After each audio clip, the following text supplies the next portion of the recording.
اعوذ باللہ من الشیطان الرجیم بسم اللہ الرحمن الرحیم وَلَقَدْ نَجَّيْنَا بَنِي إِسْرَائِيلَ مِنَ الْعَذَابِ الْمُهِينِ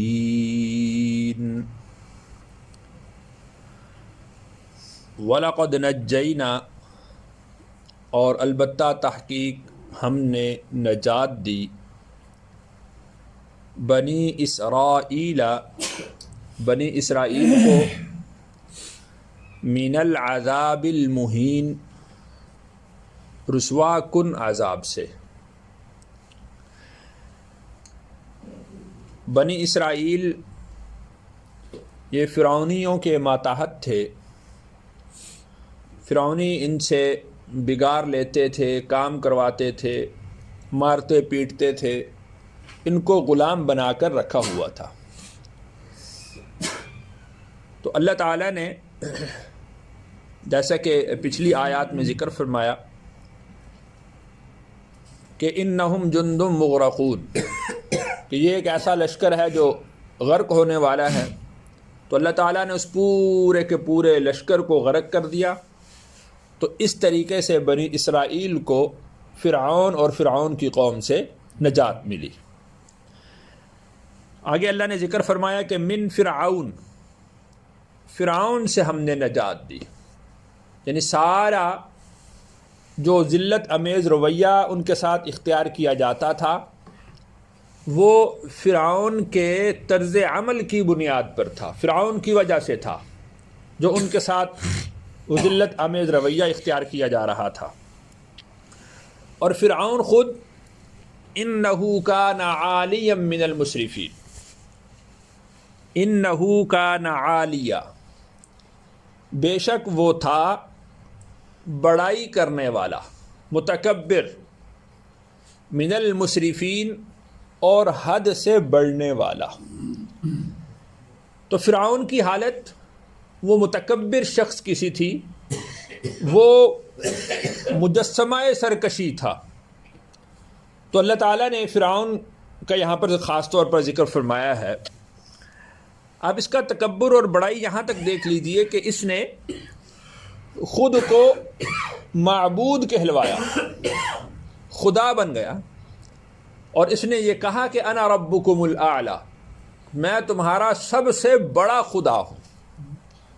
اور موسیٰ علیہ السلام نے جب فرعون کے سامنے اللہ کی بات رکھی تو اس نے انتہائی تکبر میں یہ بات کہی کہ میرے لیے ایک سیڑھی بناؤ جو آسمانوں تک جاتی ہو، اور میرا جی چاہتا ہے کہ میں موسیٰ کے خدا کو دیکھ کر آؤں۔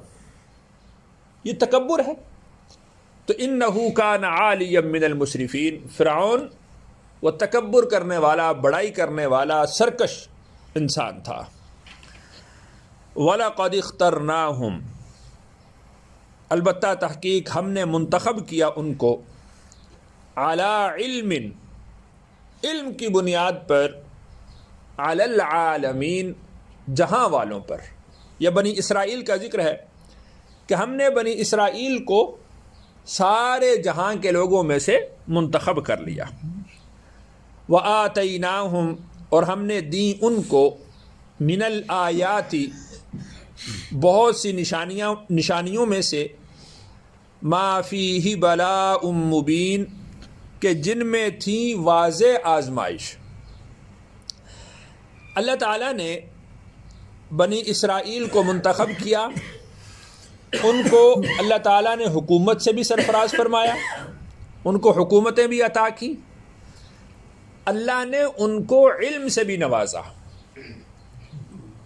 4000 انبیاء تقریباً اللہ تعالیٰ نے بنی اسرائیل میں مبعوث فرمائے، اور یعنی حکومت ظاہری طور پر بھی اور باطنی طور پر بھی انسان کی ترقی کے لیے، انسان کی تربیت کے لیے جو علم کی ضرورت ہوتی ہے، تو اللہ تعالیٰ نے انبیاء کا ایک پورا سلسلہ بنی اسرائیل کے اندر بھیجا۔ وَآتَيْنَاهُمْ مِنَ الْآيَاتِ مَا فِيهِ بَلَاءٌ مُبِينٌ، اور ہم نے ان کو بہت سی نشانیاں عطا کی، اللہ تعالیٰ نے ان کے لیے مثال کے طور پر من و سلوہ نازل کیا. وہ جہاں پر رہتے تھے ان کے لیے من و سلوہ اتارا جاتا تھا، وہ من و سلوہ کھایا کرتے تھے، اور جب وہ چلا کرتے تھے، رہائش اختیار کرتے تھے، ان کو دھوپ لگتی تھی تو بادل ان کے اوپر سایہ کیا کرتے تھے. اب اس سے بڑی نشانیاں اور کیا ہو سکتی ہیں اللہ کی قدرت کی؟ اس سے بڑے اعزازات اور کیا ہو سکتے ہیں کہ نہ ان کو کھانے پینے کی کوئی پریشانی ہے، نہ ان کو دھوپ اور سردی کا کوئی ان پر کوئی امتحان ہے. تو اللہ تعالیٰ نے ان کو یہ نشانیاں عطا فرمائیں. تو یہ درمیان میں بنی اسرائیل کا ذکر آیا. اس کے بعد دوبارہ اللہ تعالیٰ نے رسول اللہ صلی اللہ علیہ وسلم اور آپ علیہ الصلاۃ والسلام کی امت کا ذکر کیا ہے. اِنَّ هَٰؤُلَاءِ لَيَقُولُونَ، بے شک یہ لوگ کہتے ہیں، یعنی مشرکین مکہ یہ کہتے ہیں، اِنْ هِيَ إِلَّا مَوْتَتُنَا الْأُولَىٰ، یہی پہلی موت ہے. یعنی اب جیسے سب کو نظر آ رہا ہے کہ کوئی شخص مر جاتا ہے، کہتے بس یہ ایک ہی موت ہے. وَمَا نَحْنُ بِمُنشَرِينَ، اور ہم دوبارہ نہیں اٹھائے جائیں گے. تو چونکہ ان کا آخرت پر اعتقاد یقین نہیں تھا، دوبارہ جی اٹھنے پر ان کا ایمان نہیں تھا، تو اس لیے وہ یہ کہا کرتے تھے کہ اِنْ هِيَ إِلَّا مَوْتَتُنَا الْأُولَىٰ وَمَا نَحْنُ بِمُنشَرِينَ فَأْتُوا بِآبَائِنَا، پس تم لے آؤ ہمارے باپ دادوں کو، اِن كُنتُمْ صَادِقِينَ، اگر تم سچے ہو. اگر تم کہتے ہو کہ مرنے کے بعد دوبارہ زندہ کیا جائے گا تو اس کا کچھ نمونہ ہمیں دکھلا دو کہ ہمارے باپ دادوں میں سے کوئی پرانا اپنی قبر سے اٹھے. ہم نے تو آج تک کسی کو قبر سے اٹھتے ہوئے نہیں دیکھا. ہمارے باپ دادوں میں سے کسی کو قبر سے اٹھاؤ اور ہم اس سے گفتگو کریں، کلام کریں، تو ہم آپ کی بات مان لیں گے، یقین کر لیں گے. اور اللہ تعالیٰ نے 8ویں پارے کی پہلی آیت میں اس بات کو ارشاد بھی فرمایا کہ اگر ان کا یہ مطالبہ ہے کہ ان پر فرشتے نازل ہوں تو ہم ان پر فرشتے بھی نازل کر دیں. ان کا یہ مطالبہ ہے کہ ہمارے آباء و اجداد قبروں سے اٹھیں اور ہم سے ہم کلام ہوں، ہم سے گفتگو کریں، تو وَكَلَّمَهُمُ الْمَوْتَى، وہ مردے ان سے جو ان کے باپ دادے ہیں جو فوت ہو چکے ہیں، وہ ان سے ہم کلام بھی ہوں، پھر بھی اللہ نے ارشاد فرمایا کہ یہ لوگ ایمان لانے والے نہیں. یہ بات ایک کٹ حجتی ہے، اس کے علاوہ اس کی کوئی یعنی اس سے کوئی امید نہیں ہے کہ فرشتے ان پر اترے یا مردے ان سے کلام کریں اور پھر ہی یہ لوگ ایمان لے آئیں گے. یہ پھر بھی ایمان لانے والے نہیں. فَأْتُوا بِآبَائِنَا، تم لے آؤ ہمارے باپ دادوں کو، اِن كُنتُمْ صَادِقِينَ، اگر تم سچے ہو. یعنی اہل ایمان کو بھی وہ کہا کرتے تھے اور رسول اللہ صلی اللہ علیہ وسلم سے بھی وہ مطالبہ کیا کرتے تھے. آگے اللہ نے ارشاد فرمایا اہم خیر، کیا لوگ یہ بہتر ہیں، ام قوم تبع، یا قوم تبع، تبع کی قوم وہ بہتر ہے. جس طرح مصر کے لوگ اپنے بادشاہ کو فرعون کہا کرتے تھے، یہ جو فرعون کا لفظ ہم پڑھتے ہیں، نام پڑھتے ہیں، یہ کسی شخص کا نام نہیں ہے، یہ اس کا عہدہ تھا. اسی طرح جو یمن کے لوگ تھے وہ اپنے بادشاہ کو تبع کہا کرتے تھے. تو یہ نہ معلوم کہ کس کا ذکر اللہ نے فرمایا کہ کس تبع کی بات ہے. البتہ مفسرین کرام نے لکھا ہے کہ یہ قوم سبا کا ذکر ہے، وہ جس کے بڑے بڑے ڈیم تھے اور بڑے بڑے باغات تھے اور سارے رستوں پر انہوں نے باغات لگا رکھے تھے، اس قوم کا ذکر ہے.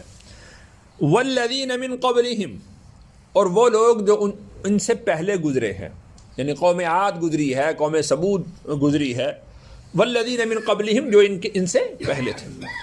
آگے اللہ نے ارشاد فرمایا کہ اہلکناہم، اہلکناہم، ہم نے ان کو ہلاک کر دیا.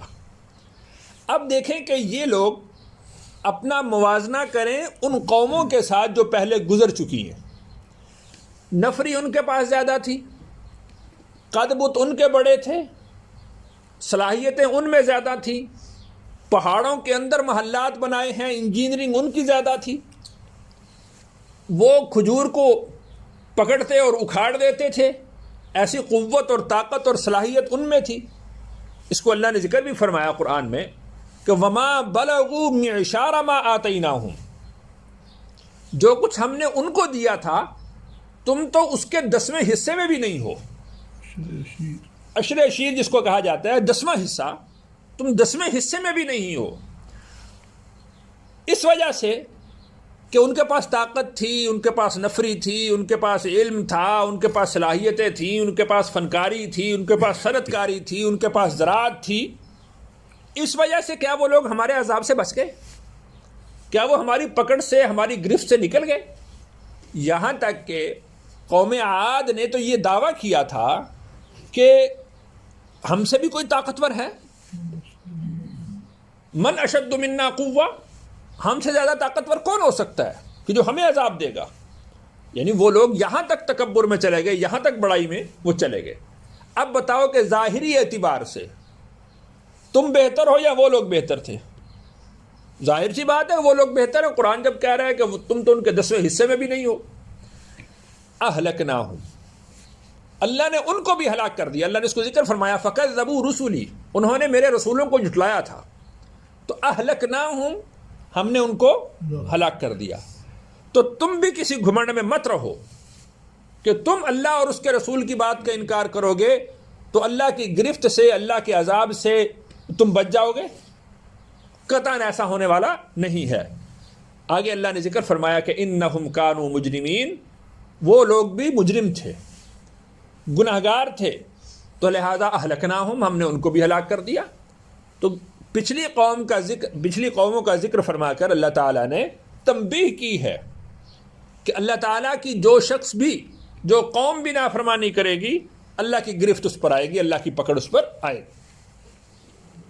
آگے اللہ نے ذکر فرمایا وما خلقنا السماوات والارض، اور نہیں پیدا کیا ہم نے آسمانوں کو اور زمین کو، وما بینہما، اور جو کچھ ان دونوں کے درمیان ہے، لاعبین، کھیل تماشا. بطور کھیل اور تماشے کے ہم نے زمین اور آسمان کو پیدا نہیں کیا. قرآن میں اس کو اللہ نے بارہا ذکر فرمایا ہے کہ زمین اور آسمان سارے کے سارے کو ہم نے انسانوں کے لیے مسخر کیا ہے، انسانوں کے کام میں لگا دیا ہے. سورج کس کو نفع پہنچاتا ہے؟ انسانوں کو. چاند کس کو نفع پہنچاتا ہے؟ انسان کو. بارش اور آسمان اور زمین کی کھیتیاں، پہاڑ اور پہاڑ کے سارے معدنیات، وہ ساری کی ساری چیزیں وہ انسان کے فائدہ کے لیے ہیں. جب ان ساری چیزوں کو اللہ نے بے فائدہ پیدا نہیں کیا تو کیا انسان کو اللہ نے بے فائدہ پیدا کیا ہے؟ افحسبتم انما خلقناکم عبثا، کیا تم یہ گمان کر بیٹھے ہو کہ ہم نے تمہیں بے فائدہ پیدا کیا ہے، عبث پیدا کیا ہے، فضول پیدا کر دیا ہے؟ تو جس طرح زمین اور آسمان کی تخلیق اور اس کی پیدائش بے فائدہ نہیں ہے، اسی طرح انسان کی تخلیق اور انسان کی پیدائش بھی بے فائدہ نہیں ہے. کسی مقصد کے لیے اس کو پیدا کیا گیا ہے، اور انسان کو وہ مقصد سمجھنا چاہیے کہ میرا مقصد کیا ہے. وما خلقت الجن والانس الا لیعبدون، کہ ہم نے انسانوں کو اور جنات کو اپنی عبادت کے لیے پیدا کیا ہے. حضرت عبداللہ ابن عباس رضی اللہ عنہ فرماتے ہیں لیعبدون ای لیعرفون، کہ تم میری پہچان حاصل کرو، اس مقصد کے لیے تمہیں پیدا کیا ہے. تو وما خلقنا السماوات والارض وما بینہما لاعبین، زمین اور آسمان کو اللہ نے جو پیدا کیا اور جو کچھ اس کے درمیان ہے جو پیدا کیا ہے، اللہ نے عبث، کھیل تماشے کے طور پر پیدا نہیں کیا. ما خلقناہما الا بالحق، نہیں پیدا کیا ہم نے ان دونوں کو مگر حق کے ساتھ. ولیکن اکثرہم لا یعلمون، لیکن ان میں سے اکثر لوگ اس بات کو جانتے نہیں ہیں. ایک مقصد ہے، وہ ایک فائدے کی بات ہے جو درست ہے، ثابت ہے، وہ سچ ہے، جس کے لیے ہم نے اس کو پیدا کیا. ان یوم الفصل، بے شک فیصلے کا دن، میقاتہم، ان کے ملنے کا دن ہے، اجمعین، تمام کے تمام کا. تم جو باپ دادا کی بات کرتے ہو، ہمارے باپ دادا اٹھا دو، ان یوم الفصل میقاتہم اجمعین، وہ جو انصاف کا دن ہے اس دن تم سب ملو گے. وہ اللہ نے ذکر کر دیا ہے اس کو کہ تمہیں اگر یہی شوق ہے کہ ہم اپنے باپ دادوں سے ملیں، ان یوم الفصل میقاتہم اجمعین، ایک دن مقرر کیا گیا ہے کہ جس میں تم سب ایک دوسرے سے ملو گے، لیکن یوم لا یغنی مولا عن مولا شیئا ولا هم ینصرون، وہاں پر کوئی کسی کا فائدہ نہیں کر سکے گا. لا یغنی مولا عن مولا شیئا، کوئی ایک دوست کسی دوسرے دوست کے کسی کام نہ آ سکے گا. ولا هم ینصرون، اور نہ ہی وہ ایک دوسرے کی مدد کر سکیں گے، نہ وہ مدد کیے جائیں گے. تو وہ دن تو ایسا دن ہے، الا من رحم اللہ، مگر جس پر اللہ رحم کر دے، مگر جس پر اللہ رحم کر دے، وہ جو سفارش کا حق ہے وہ اللہ تعالیٰ عطا فرما دیں گے. تو جب سفارش کی جائے گی تو وہ فائدہ ہوگا، اس کے علاوہ کوئی کسی کا کوئی فائدہ نہیں کر سکتا. انہ هو العزیز الرحیم، بے شک وہ زبردست ہے اور رحم کرنے والا ہے. اللہ تعالیٰ سے دعا ہے اللہ تعالیٰ مجھے اور آپ کو عمل کی توفیق نصیب فرمائے. الحمدللہ رب العالمین.